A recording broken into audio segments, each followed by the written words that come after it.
Galaxy S7, the flagship smartphone from Samsung, and I thought I would do the first initial unboxing with you guys. That's right, I have not actually opened this at all yet, and use it for a few days and then do a full review as well, so you can look forward to that. Also, before we get started, I do want to give a big thank you to AT&T for providing me with this phone. It's not like this is a paid sponsorship or anything besides them giving me the phone, but full disclosure, I did not pay for this phone, but I am allowed to say whatever I want about it, so I do want to thank AT&T for that. So now let's get right down to it. We can start off with the outer box, the outer shell, if you will, and it feels like a really cool matte finish, almost rubberized, if you will. And we can see that this has a holographic Samsung S7 blue. I like the color scheme. This is the 32GB model. Around the edge it says black onyx color, and then some cellular branding. This is from AT&T, of course.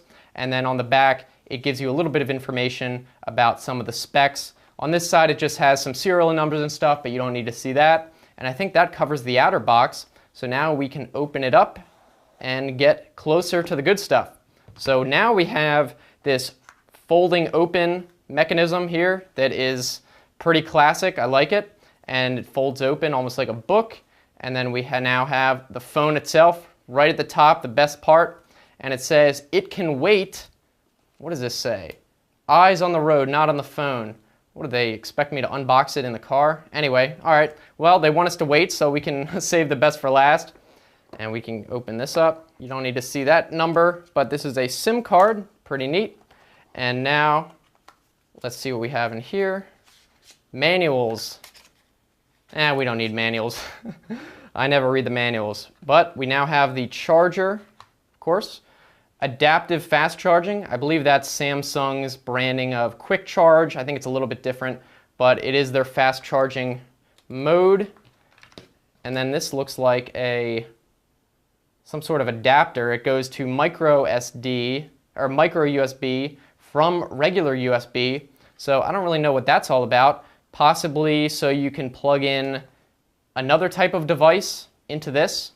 So you don't necessarily need a device that has a micro USB connector. That's kind of interesting. I don't really know what this would be used for, but still good to have, I suppose. I've never seen anything like that before. Now we can, looks like some headphones. Oh, that's going to be tough. All right. They didn't say it would be easy.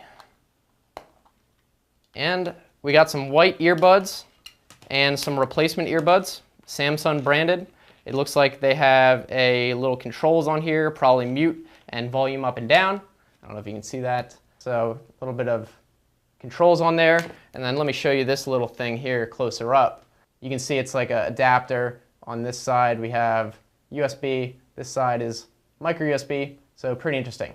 All right, so enough of that. We can now do the best part of any phone unboxing, which would of course be undoing the film.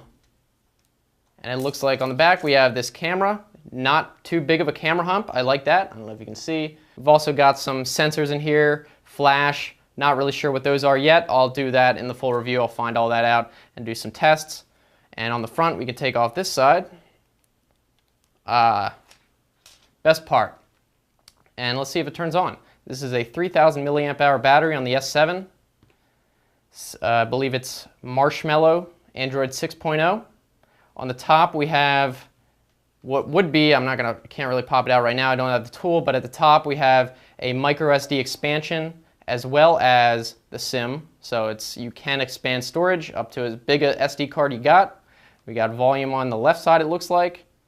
And I believe it does have a fingerprint reader. On the bottom we have micro USB, not USB-C, but it's still going to be compatible with all the stuff I currently have, so I'm not too upset about it. And headphone jack, of course, Apple. Then as you can see for the cameras, we have the front-facing cameras, 5 megapixels for selfies. On the back we got 12 megapixels for the normal camera, which I hear is very good, so we'll definitely be testing that. So I'm obviously not going to go through the whole setup. I'll do that later, but it did turn on. I would hope so. 32% battery when it shipped, so that's not too bad. Enough to get through the setup. And then we have looks like some tactile buttons here for the main button. Some touch sensors here that are not tactile, but they do vibrate. So why don't we do some very first impressions, just holding it initially. It does feel like a pretty good phone. Some people were concerned about slippery back, but I'm probably just going to get a case anyway for it, like I would for any phone. And it does feel nice. It feels like the edges aren't too sharp. We got a nice curved back almost. And then the front feels like glossy smooth, really nice. There's no edges on the camera or anything except for the speaker. And the whole thing is one piece of glass. Really, the only holes in it are that speaker and it looks like the home button. Everything else feels really smooth and nice to hold in the hand. It's a pretty good size. My old phone that I'm currently using would be the Nexus 5, so it's a pretty old phone. That's about 5 inches, so this is going to be about the same size. Normally, I would like a smaller phone. Now, you could get the S7 Edge, which I believe is 5.6 inches. This is slightly smaller at 5.1.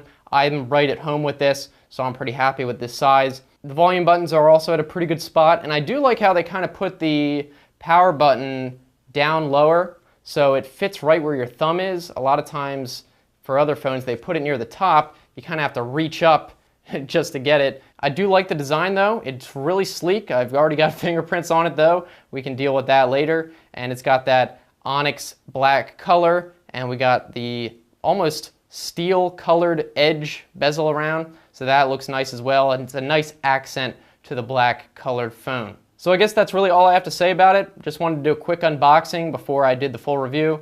A quick overview. We got the headphones, we got the charger, we got the USB, we had this little adapter, some instructions, and a SIM card as well, interestingly enough. If I had to guess, not all of them would come with a SIM card, but your mileage may vary. So you guys can let me know your initial thoughts down in the comment section. If you have anything you want me to address in the upcoming full review, definitely let me know. I know this phone came out a couple months ago, so I'm going to try and talk about some stuff that maybe most reviewers didn't really talk about and make it pretty interesting. If you guys did enjoy this video, be sure to give it a thumbs up so I know you liked it. And if you want to continue watching, I'll put some other videos on the right-hand side, including the link to the upcoming review. And if it's not available yet, it is coming, so keep an eye out for that. So thanks for watching, guys. Don't forget to subscribe for the full review coming up. I'll try to get it done in the next few days, tops, and you can look forward to that. So thanks for watching. I'll see you next time. Have a good one.